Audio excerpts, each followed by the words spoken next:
Imirimo yo kubaka ibikorwa remezo birimo umuhanda ureshya na kilometero 2 n'igice, ivuriro rito ndetse n'isoko rya kijyambere yatangiye mu kwezi kwa kane kwa 2025 mu mudugudu wa Mirama ya kabiri, akagari ka Nyagatare, umurenge wa Nyagatare wo mu karere ka Nyagatare. Kuri ubu ibikorwa byo gukora iyi mirimo birarimbanyije, gusa iyo ugeze kuri ibi bikorwa bagusanganiza agahinda bafite ko kuba bamaze hafi amezi 2 nta cyitwa ifaranga babona, ibibagiraho ingaruka nk'uko umunyamakuru wa ATV yasanze ku nyubako y'isoko babimutangarije. Umushinga we yagize ubusa nyine gahomba n'umuntu rero arabane mu kidina atuma nyine wenda bakugira icyizere gike. Mbona ko benshi n'abakozi tutabyishimiye. Nk'ubu ngubu dukoze nk'amakenzeni 3 tutarahembwa, gukererwa ngo kwayinoza batinze gukora lisiti. Igihe kimwe ubundi twebwe ukuntu batubwiye ko tuzaduhemberwa ku minsi 15. Ubu ngubu nyine ukwezi kurarenga, kudahemberwa kugira nyine ingaruka zitugiraho, umuntu akenera ikintu akakibura kandi byari ngombwa ko umuntu yakabakuramo hano ibyo akeneye ntabibure. Mu byifuzo byabo barasaba ko bafashwa bagahembwa ndetse bakajya banahemberwa kugira ngo kuko abayicumbikira bagira ikibazo cy'amacumbi ndetse n'ibyo kurya bibagora, ngo kuko amadeni aba amaze kuba menshi ntibongere gukopwa. Icyo twakifuza nuko baduhembera ku gihe. Dore nk'ubu ngubu gihe nta stress nyinshi nari nagira, ariko mba ndeba nk'abantu bahahira abana nkabona mbagiriye impuhwe.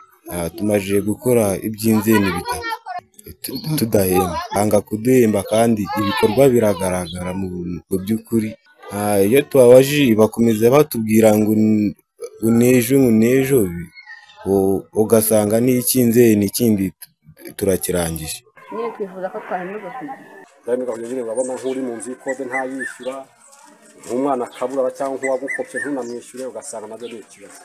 Rero nawe urabona nk'ubu udahemberwa igihe, nk'umwana asize mu rugo cyangwa umudamu nabategereje ko ndi buhahe cyangwa umwana akaba yabona wenda nk'ikama, ariko cyangwa nk'inzu nanakodesha kuko benshi tuba tunakodesha, hanyuma inzu yanadusaba no mu nzu akadushyira ahantu ugasanga inzoga akatugenda tugiramo.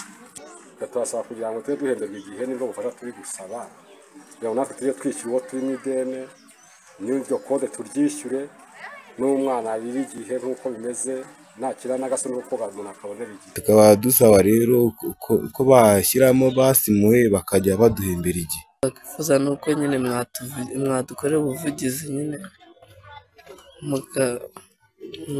mukadukorera ubuvugizi byagiye duhemberwa ku gihe. Ingaruka zigira ku mukozi, wenda nkanjye wenda mba mu rugo nta ngaruka cyane byangiraho, ariko nabwo si byabura kuko ibyo naje wenda gushakira amafaranga igihe nagennye cyo kuzayakoresha ntago bihura. Ikintu twifuza ni uko mwadukorera ubuvugizi bakajya baduhera amafaranga ku gihe batarengejeho n'umunsi n'umwe, kugira ngo natwe tubone ibyo twaje gushaka. Randiri Rugwiro, umukoresha w'aba bakozi, ntahakana ko batinze kubahemba, icyakora akavuga ko kuri uwa mbere batangiye guhembwa, uko byagenda kose bizagera ku wa 3 w'iki cyumweru bose bazaba bamaze guhembwa. Batangiye kubahemba, batanze amanimero, bahereye ku staff ndumva bizagera ku wa 3 bose barangije. Ntabwo bahembwa mu ntoki, bahembwa ku manimero. Niryo tegeko riba rihari kugira ngo babone uko babara imisoro. Bizagera ku wa 3 ndumva bose barangije.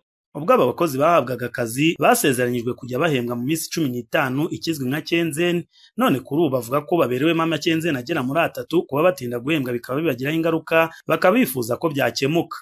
Ivan Damascene Iradukunda, ATV mu karere ka Nyagatare mu burasirazuba bw'u Rwanda.